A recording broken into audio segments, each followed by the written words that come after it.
the history of ethics. Man, the only rational being on earth, naturally seek to know the reason, yung rason, causes, kadahilanan, principle, and explanations, pagpapaliwanag of visible phenomena. Delves into the ultimate whys and wherefores of all things, particularly those concerning his own life and destiny. So, yung mga tanong na yun is nangyayari sa buhay natin. For example, pag may nangyayari sa buhay mo na parang pakiramdam mo na down ka, and then magtatanong ka kung bakit ikaw lang yung nakakaranas ng ganun, ba't ang malas ng araw mo. Example lang yun. So, it is a scientific account of man's effort to answer the perennial question of life and constant and ceaseless search for happiness. So, nakahanap ng kaligayahan kung paano niya mapapasaya ang sarili niya. In answer to the question, what ultimate am I living for? So, ang ibig sabihin ng what ultimate am I living for is parang yung tao naghahanap siya ng purpose niya sa mundo, purpose kung para saan siya nabubuhay, para saan yung buhay niya, ba't kailangan niyang mabuhay. So, ano yung mga dapat niyang gawin? Yun yung related question dito. What ultimate am I living for? Marking the end of the second millennium, only 5 years before 2000, man still asks the same most fundamental of questions. What am I? So, yun. Ano ako? Where do I come from? Saan ako nanggaling? Where am I going? Saan ako papunta? Or saan ako pupunta? How must I live this life in order to attain my supreme purpose and destiny? Views differ, but they are all converge to one common answer. So, magkakaiba tayo ng pananaw, magkakaiba tayo ng perspective, pero maaaring iisa or magkakapareho yung maging sagot natin. So, life is a man's journey to happiness via the road of morality, good or bad living. So, mabubuhay tayo bilang isang marangal at mabuting tao. It is enlightening and striking to the and separate them and despite their differences in language, belief, commons, tradition, all the moral leaders of the ages uphold and teach the same basic principles of the moral law, love, and justice.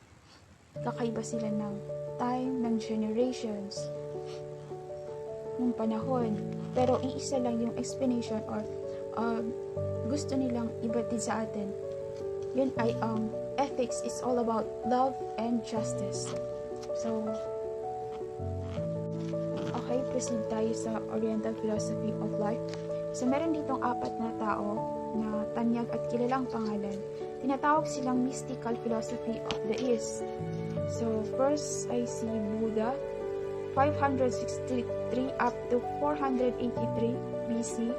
Si Lao Tzu, circa 6th century BC.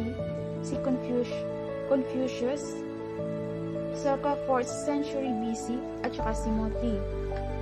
However, sa discussion na to, ang moral teachings ni Confucius or kilalang Prince of the Oriental Sages ang ating magiging sentro ng talakayan. Pero bago ang lahat, unahin natin ang readings ni Confucius at ang kanyang mga Oriental Sages. Readings in Oriental Ethics. The golden mean of sea. The central harmony. What is God-given in what we call human nature? Kung ano yung pinagkaloob sa atin ng Diyos ay tinatawag na human nature. To fulfill the law of human nature is what we call the moral law.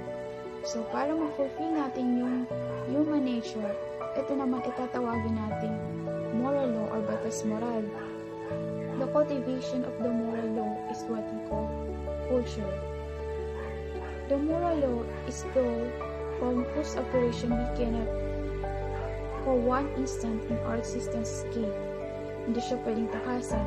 The law from which we may escape is not a moral law. So yung batas na pwede natin takasan ay hindi siya makonsider, hindi siya pwedeng tawagin moral law. Wherefore, it is that the moral man or the superior man watches diligently over what his eyes cannot see and is in fear and awe of what his ears cannot hear. Kinakatakutan niya yung mga bagay na hindi naman na nakikita at nasisindak siya sa mga pwede niyang marinig na hindi naman niya naririnig or imposibleng marinig niya. There is nothing more evident than that which cannot be seen by the eyes, and nothing more palpable than that which cannot be perceived by senses. Naniniwala siya sa mga bagay na hindi niya nakakita or hindi niya nasa-sense ang five senses niya. Wherefore, the moral man watches diligently over his secret law. So, sinasabi na lang niya sa kanyang sarili. When the passions such as joy, anger, grief, and pleasure have not awakened. So, yung passions natin, such as joy, yung kaligayahan natin, anger, grief, and pleasure have not awakened. So, hindi pa natin yun siya nararamdaman. That is our central self. So, tinatawag siyang central self or moral being child. When this passion awaken, and each and all attain due measure and degree, pag lahat ng to ay nararamdaman natin at kaya natin siyang controlling or i-measure, then it is harmony or the moral order. Our central self or moral beings is a great basis of existence, and harmony or moral order is the universal law in the world. So, ang harmony daw at ang moral order is the universal law, pangkalahatan. When our true central self and harmony are realized, the universe then becomes a cosmos and all things attain their full growth and development. Sabi dito, okay, number 2. Proceed tayo number 2. Confucius remark ni Confucius, sabi niya, the life of the moral man is a explicification of the universal moral order, or Chang Wong, usually translated as the man. Yun ang ibig sabihin ng Chang Wong. Kung sa tinatawag ni Confucius na universal moral order is because he is a vulgar person who his heart has no regard for or fear of or moral law. Wala siyang kinakatakutan. Confucius remark, sabi dito, to find the central law of our moral beings which unites us to the universal order. That indeed is the highest human attachment. For a long time, people have seldom been capable of it. Confucius remarked, I know not why the moral life is not practiced. The wise mistake moral law of something higher than what it really is. The foolish do not know enough what moral law really is. Hindi sapat yung kaalaman nila kung ano yung moral law. I know now why moral law is not understood. The noble natures want to live too high. So yung mga noble natures natin is gustong mabuhay ng mas mataas pa, high above their moral ordinary self. And ignoble natures do not live high enough, not up to their moral ordinary true self. There is no one who does not eat and drink, but few there are who really knows flavor. Confucius remarked, there is in the world now really no more social order at all. Confucius remarked, men all say, I am wise. But when driven forward and taken in a net, a trap, or a pitfall, there is not one who knows how to find a way of escape. Men all say, I am wise, But in finding the true central clue and balance of their moral beings, their normal, ordinary true self, they are not able to keep it for all around months. Vicious remark of his favorite disciple. So, isa sa kanyang mga favorite na disciple, siya si Yu. Sabi dito, Yu was a man who all his life sought the central clue in his moral being. And when he got hold of the thing that was good, he embraced it with all his might and never used it again. Confucius remarked, a man may be able to put a country in order, be able to spurn and honors and emoluments of office, be able to trample upon bare, meek weapons, for all that he is still not able to find the central clue in his moral being. So ask, what constitutes strength? So Confucius said, yung sagot ni Confucius, sabi niya, do you mean strength of character of a people of the southern countries, or force of character of the people who the northern countries? Or do you mean strength of character of your type? To be patient and gentle, ready to reach, returning, not evil for evil. That is the strength of character of the people of the southern countries. It is the ideal place of the moral man. To lie under arms and meet death without regret. That is the strength of the character of the people of the northern countries. It is the ideal of a brave man of your type. Wherever the man with the true strength of moral character is one of his gentle yet firm, how unflinching in his strength. When there is moral social order in the country, if he enters public life, he does not change from he was then in retirement. When there is no more social order in the country, he is content unto death.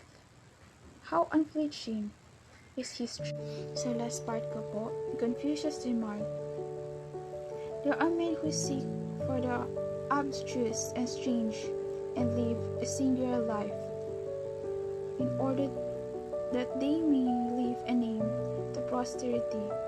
This is what I never will do. There are again good men who try to live in conformity with the moral law, but when they leave have gone half enough, throw it up. I never could give it up. Lastly, there are truly moral men who unconsciously live a life in entire harmony with an universal moral order, and who live unknown to the world and unnoticed of men without any concern. It is only men of holy, divine natures who are capable. Good day and Assalamualaikum warahmatullahi ta'ala wabarakatuh, classmates. I am Mahmoud Sairin M. Gamla. So today's video, I will discuss the moral law everywhere and the humanistic standard. So before I proceed my main topic, I just want to explain first what is the meaning of law. So according to my research or short definition, law, it is a rule made by a government that states how people may and may not behave in society. So it is very, very clear by its definition na ang law ay ginawa ng tao or in particularly ginawa ng mga mambabatas para limitahan ang actions ng mga tao. So can you imagine ang buhay natin or ang pamumuhay natin without law? Magiging independent gawin ng mga tao ang isang bagay kahit na ito ay makakasama sa kapwa nilang tao. Or bakit kaya may mga nakakulong tao? Or bakit may mga bawal gawin ang mga tao or tinatawag na illegal actions dahil yun sa batas na ginawa ng mambabatas sa ating bansa. So, through law, nalilimitahan or nadidisiplina at napaparusahan ang mga taong nalalabag nito ang batas na ginawa sa ating bansa. So, the next one is morality. So, morality, it is a set of ethical principles that define what is moral rights and moral wrong. So, for the short explanation, ang morality ay sinasegregate niya lang ang mga actions ng mga tao kung ito ba ay tama at mali. So, what is moral law? Moral law is define what is right or wrong. Ang moral law ay dinedefine niya kung alin ba yung tama at mali. It is a general rule of right living as a human being. Kumbaga, ang moral law is yun yung guide natin in order to identify our action, whether it is right or wrong. So, let me explain more what is moral law. Moral law is found everywhere. Dahil may mga taong may sariling sinusundan kung sa isang bagay, kung yun ba ay tama or mali. For example, we live in different culture, different environment, kaya may mga pagkakataon na may isang bagay na tama sa atin pero sa ibang tribe or lahi is mali yun or hindi nila nakakasanayan. May isang bagay na normal lang sa atin at sa iba ay mali din or contradict sa kanilang nakasanayang paniniwala. So, ang moral law, noon pa man ay moral law na simula pa lang nung bata pa tayo. Simulang nagkaisip tayo ay alam natin ang mga ilang tama or mali. That is moral law. Pero habang tumatanda tayo, mas lalong nadadagdagan yung responsibility or nalalaman nating moral law. For example, nung bata pa tayo, ang alam lang natin na responsibility or moral law na kailangan natin sundin ay igalang ang matatanda. Like, kasali na dyan ang pagmamano. Or ano pa mang bagay as long as is yun ay tumutukoy sa paggalang ng mga matatanda. Pero habang papalipas ang panahon at tayo tumatanda, mas lalong nadadagdagan yung moral law na kailangan nating gawin. For example, pag legal age na tayo, andyan yung pagboto. Like for example, ngayong election, alin ba ang moral law na kailangan natin sundin is alin ba yung tamang or maling taong iboboto mo. Yun yung responsibility mo as a human being. Kumaga, to choose a leader where is right or wrong or sino ba yung karapat-dapat na iluklok sa pwesto. Yun ang responsibility mo as a voters. Another example of moral law is kapag nagkaroon ka na ng pamilya at isa ka ng parent, is mas lalong nadadagdagan yung moral law rather na kailangan mong gawin. For example, yung responsibility mo sa mga anak mo. Responsibilidad mo na pagkainin, paaralin at disiplinahin mo sila. So, another example is kapag isa kang politician, ang moral law na kailangan mong gawin is to lead sa mga taong nasasakupan mo. The moral law is to be found everywhere, and yet it is a secret. Na-explain na natin kanina kung ba't ang moral law is found everywhere. And yet, it is a secret dahil walang sino mang nakakaalam o walang source kung saan ito galing. Sulit tayo sa pangalawa. The hawk soars to the heaven above and fishes dive to the deeps below. That is to say, there is no place in the highest heaven above nor in the deepest water below where the moral law is not to be found. The moral man finds the moral law, beginning in the relation between man and woman. So, ang tinutukoy sa quote na ito ay kahit saan ay matatagpuan ang moral law. Meron moral law. At mag-exist lang or lalabas lang ang moral law magsisimula sa relation ng tao. Dahil saan ba naman ang moral law kung nag-iisa ka lang? At lalabas lang ang moral law kung may involved na tao. So, ang lahat ng nabigay kong example or nabanggit, ayun ay puro right living. Na kung saan kapag di natin ginawa, ayun ay kamalian. At doon napapasok ang moral law. So, in conclusion, moral law define what is right or wrong, and based on my own perception or own understanding, it is a process dahil habang papatagal, mas lalong nadadagdagan yung nalalaman natin moral law na kung saan ang iba doon ay responsibility natin na kapag hindi natin ginawa, ay magkakamali tayo or kamalian yon. Assalamualaikum warahmatullahi wabarakatuh. My name is Ayman A. Tambak, and now let's proceed to the next topic, which is the Motse Chinese religious teacher. Universal love. Motse said, "The purpose of magnanimous is to be found in procuring benefits from the world and eliminating its calamities." Ang ibig sabihin ng magnanimous ay generous. But what are the benefits of the world and what is calamities?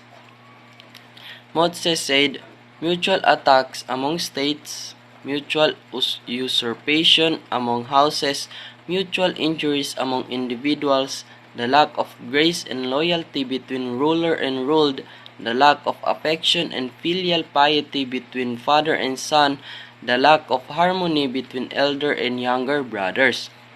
These are the major calamities in the world.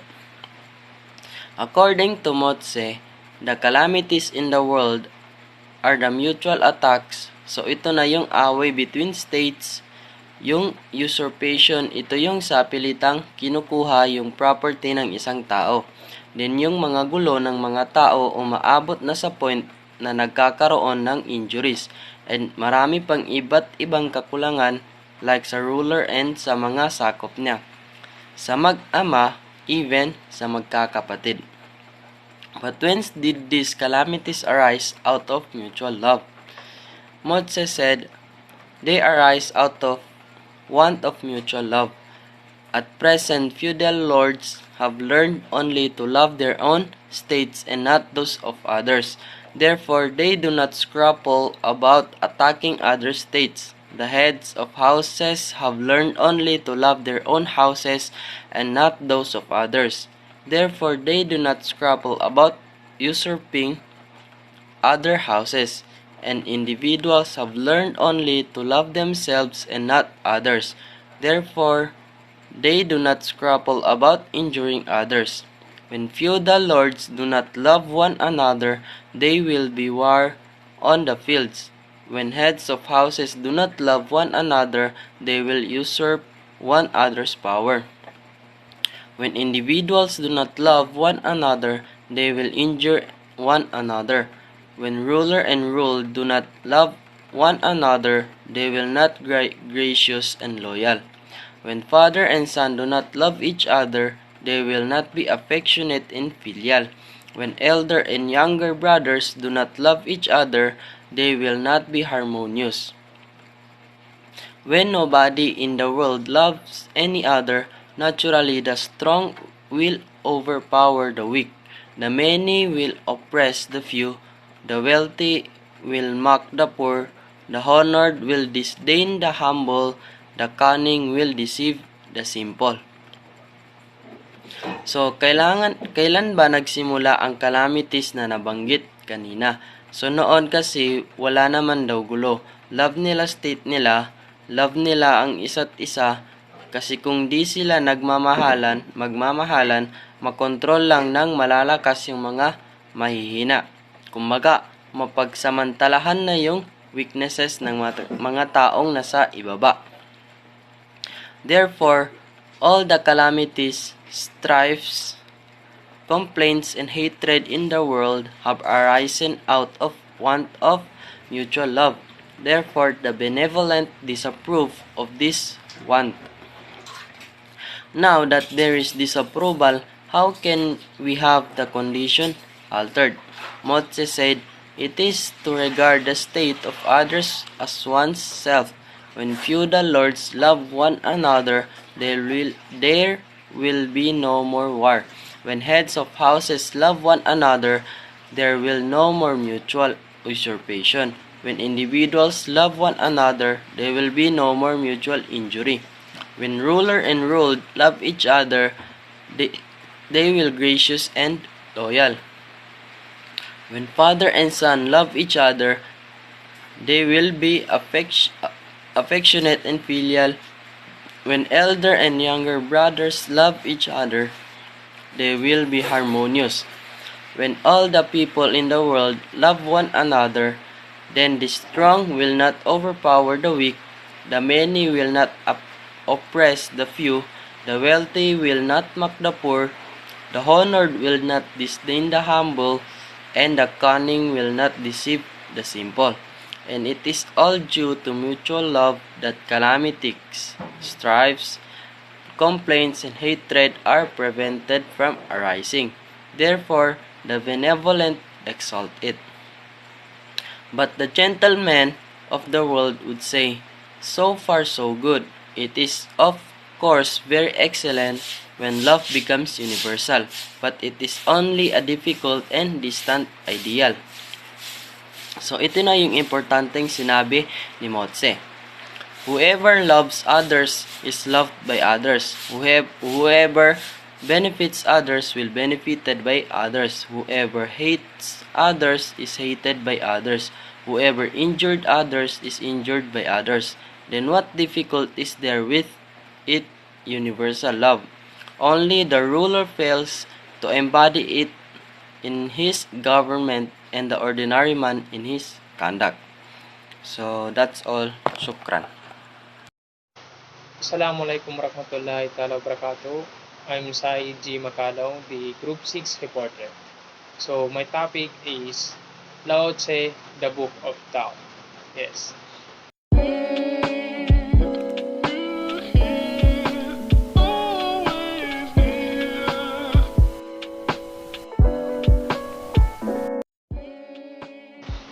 Futility of contention. To yield is to be preserved whole. To be bent is to become straight. To be hollow is to be filled. To be tattered is to be renewed. To be in want is to possess. To have plenty is to be confused.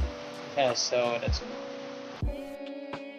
He does not reveal himself and is therefore luminous. He does not justify himself and is therefore far-famed. He does not boast of himself and therefore people give him credit. He does not pride himself, and therefore the ruler among men. It is not because he does not contented that no one in the world can contented against him. Then the next one is knowing oneself. He knows others is learned. He who knows himself wise. He who conquers others has power of muscles. He who conquers himself is strong. He who is contented is rich. He who determined has strength of will. He who does not lose his center endures. He who dies yet, his power remains, has long life. Poisonous insects sting him. No wild beasts attack him, and no birds of prey pounce upon him. His bones are soft, his sinews tender, yet his grip is strong, not knowing the union of male and female, yet his organs are complete. The word says, my teaching Tao greatly resembles folly, because it is great. Therefore, it resembles folly. If it did not resemble folly, it would have long ago become pity in death. I have 3 treasures. Guard them and keep them safe. The first one is love. Then the second is never too much. Then the third is never be the first in the world. So why love is the first? Because through love, one has no fear. Then, through not doing too much, one has amplitude of reserve power. So the next one is hard and soft. When man is born, he is tender and weak. At death, he is hard and stiff. When the things and plants are live, they are soft and supple. When they are dead, they are the brittle and dry. Therefore, hardness and stiffness are the companions of death, and softness and gentleness are the companions of life. Therefore, when our army is headstrong, it will lose in battle. Why? The big and strong belong underneath. Then the last one is the way of heaven. True words are not fine sounding. Fine sounding words are not true. A good man does not argue, instead of he argues is not a good man. The wise one does not know many things, and he knows many things is not wise. The sage does not accumulate for himself.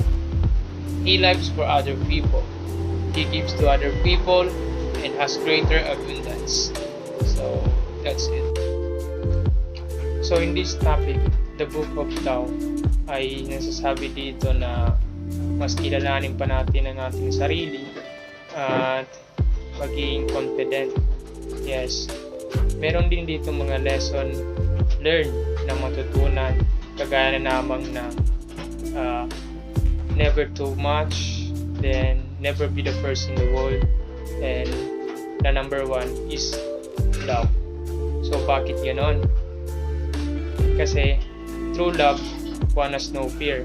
So sabi dito, pag mananaigting yung ating love ay siyempre magagawa natin lahat yung bagay na hindi man natin makayang gawin, kagaya na lamang ng halimbawa ay saktan ng ating minamahal, ay ito ay ating may papagtanggol. Then the next one is through not doing too much has amplitude of reverse power. Through not presuming to be the first in the world can develop one's talent and let it mature. So yun yung mga ibang lesson na matutunan natin na sinasabi dito sa books of Tao. Then the other is knowing oneself. Ito yung importante. Kilalanin natin ating sarili. Yes, bakit? Kasi mahalaga ang kilalanin natin sarili para yun ay magamit natin na ating panlaban sa ibang tao. Like, huwag tayong ma-insecure sa iba at be proud na lang sa ating sarili kung anong meron tayo at paglaban natin yun. Yes, then yun, yung be confidence na lang dahil sarili natin ang makakatulong sa atin sa kinabukasan. And to know ourselves and learn more about ourselves. So that's it. Sukran.